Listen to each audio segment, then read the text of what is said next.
Welcome to Inspire Saigon. Today we're gonna go visit Hedges. Discover how my friends Brad brought the American dining experience to Saigon and built one of the city's most beloved restaurant chains. Welcome to Inspire Saigon show. Ciao Brad. Nice to see you you. this morning. Let's start with this new podcast adventure. Thank you for having me today.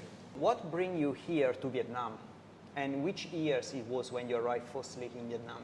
So it was early days to be here, especially being here in the early 90s. Yeah, it was true pioneering work, and that's what has always attracted me to Vietnam, is that it was just a blank sheet of paper when I arrived, and you could do anything. Okay. And how you see the city that time, comparing that time and now? Let's say regarding traffics and lifestyle. Right, so people ask me this question a lot and are surprised when I say the feel and the flavor are still the same, in many ways. Of course, when I first came here, it was mostly bicycles and people dressed different and had a different diet, and cars were rare, and you didn't have really, motorbikes were almost like a luxury item back then. Okay. And so it's really changed, and of course the buildings have all changed too. Yeah. And sometimes if you're in the same place for a long time, it's kind of like things really change around you, but you only really notice it if you leave and come back sometimes. I understand. And when I go to a new area or a new city in Vietnam, sometimes I don't even think I'm in Vietnam anymore. And so for me, I love the progress. Starting a business in Vietnam is not easy task. What was your experience, your challenge when you firstly opened Hedges? So we were pretty fortunate when it came time to opening up Eddie's. And trust me, there's challenges with every business, right?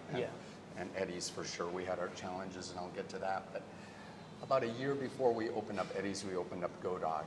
Okay. And Go-Dog was our little hot dog business. I remember. And that was like, we say it was the world's most expensive food truck without wheels. I remember the window. You told me you import the window from US. The window, the Anderson window, right? That was the most expensive thing in the whole restaurant, right? We still had those windows until recently. We moved them several times, right? Okay. Probably one of the biggest challenges, and which was really interesting, was it was in creating a culture. Yeah. Because our culture is hospitality, and this is something that's not well practiced in Vietnam. It's typically American. It's a warm, friendly service, very welcoming, and it's really treating everybody super well. And for our Vietnamese staff, one of the hard things for them to understand was the first thing during the interview that I would explain to them. I'd go, all right, everybody's a VIP. And they'd smile, and I'd say, except for our Vietnamese guests, and they would keep smiling, and I'd go, there are super VIPs, and then they would look confused. Hi, how you doing? Good interview? Yeah. What position? Cashier. Okay. Tough position. That's the hardest position in the whole company. Yeah. Sorry, what's your name? My name is Hian, H-I-N. Ian, pleasure to meet you. I'm Brad. Thank you. Nice to meet you. I hope you'll join us. Have you been in this room before? This one, no. Never. Yeah, so this was, I wanted a different feel. And so you'll see all the sports related memorabilia here. Muhammad Ali, Babe Ruth.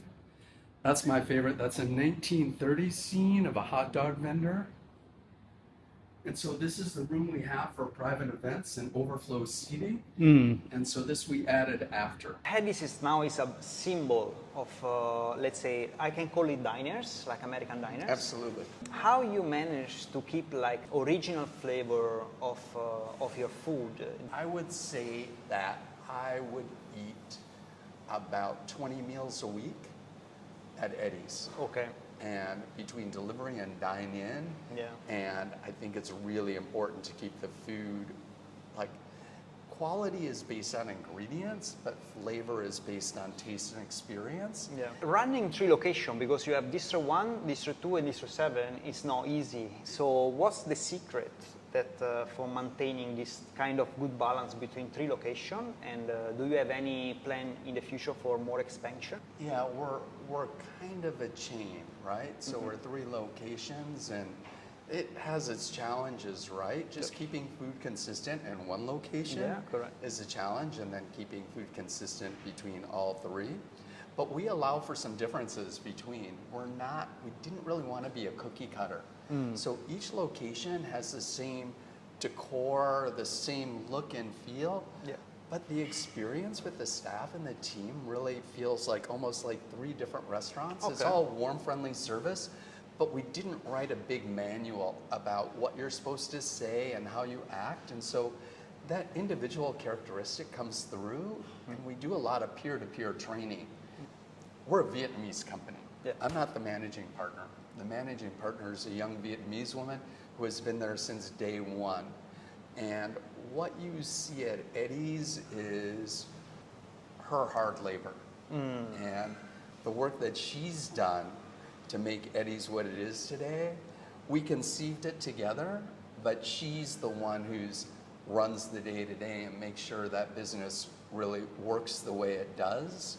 So I'm there to make sure that the food is good, that we're sourcing and using the right ingredients, that our service levels are up to speed, but the day-to-day is really being handled by our managing partner, and that actually allows me time to ensure that these other things are working well. Let's look at your presentation this morning.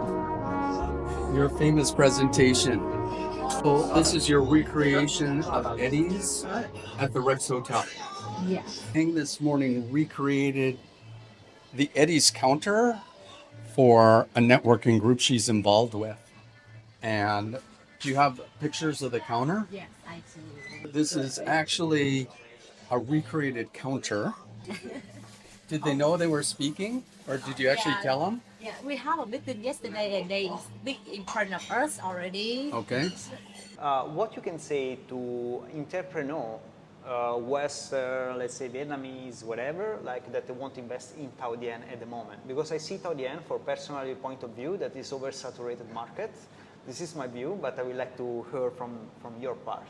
So I have really strong views on this topic. Yeah, that's why I ask, because I know everyone have a business in Thao Dien, they will have some idea about that. So I always joke with people, I'm like, oh, there aren't enough restaurants in Thao Dien. Oh, correct. You know, we really need more. Yeah, correct. Right?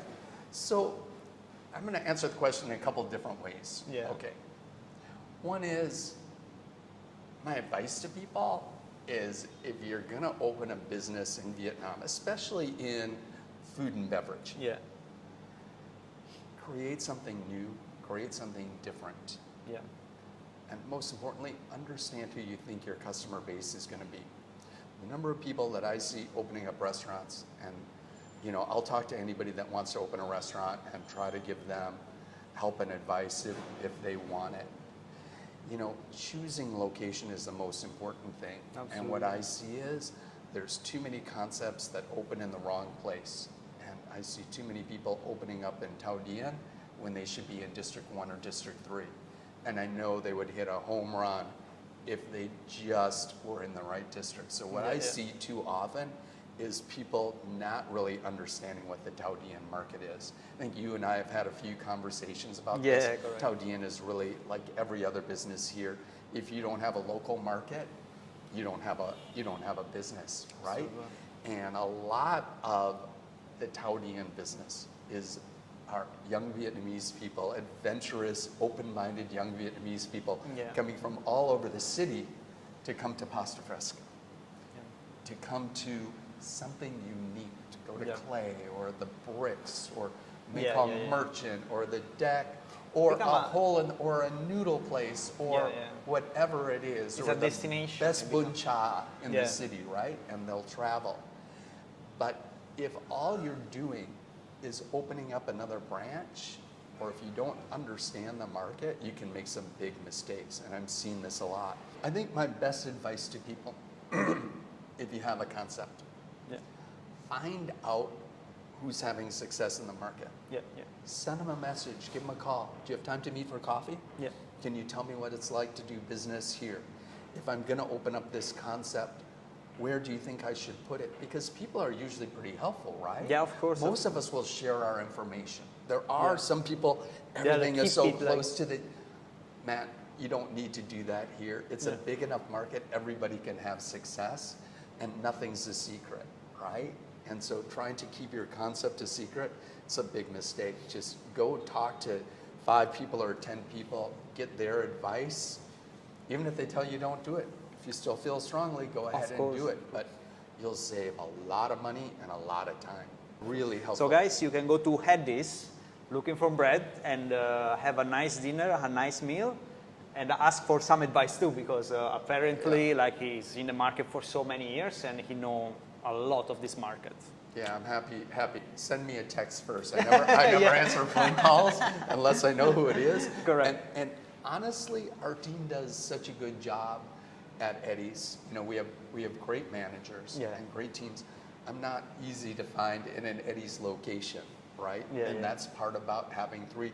I move around between the locations, but I'm a moving target. Yeah, so it's better to, you know, look me up on Facebook. Right? Thank you so much for today for coming.